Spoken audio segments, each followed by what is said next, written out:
लेकर के 28 से 30 दिन के बीच में, मतलब उतना अंतराल रहेगा। जैसे एक महीने में मान लीजिए कि 15 तारीख को आपका पीरियड आ रहा है, आपका मासिक चक्र चल रहा है, अगर इतने समय में आ रहा है तो अगले महीने में भी लगभग मतलब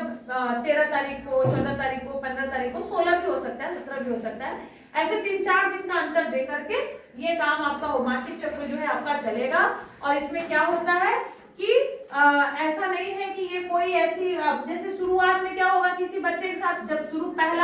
पहली बार यदि किसी का पीरियड आता है, मासिक चक्र आता है, लड़कियां जो होती है वो घबरा जाती है, उनको समझ में नहीं आता है कि ये क्या हो गया, क्योंकि शरीर से खून आने का मतलब है कि कभी कभी बच्चे डर जाते हैं, उनको लगता है कि कहीं कोई बीमारी तो नहीं हो गई है, लेकिन ये कोई बीमारी नहीं है, यह एक प्राकृतिक क्रिया है और यह होना बहुत जरूरी है, ठीक है ना। और ऐसा भी नहीं है कि बहुत हो गया तो कोई बहुत बड़ी बात है, कोई बहुत बड़ा इशू है। 3 दिन से लेकर के 5 दिन, 6 दिन, सबका अलग अलग शरीर है, अपने अपने हिसाब से सब सारे लोगों में अलग अलग इसका ड्यूरेशन होता है, ठीक है। तो 3 दिन तक, 4 दिन तक भी किसी का रहता है, किसी का मतलब उतने दिनों तक ब्लड बाहर निकलता है शरीर से, इस तरह से गंदा खून भी हमारे शरीर से बाहर निकल जाता है और ये बहुत ही जरूरी है,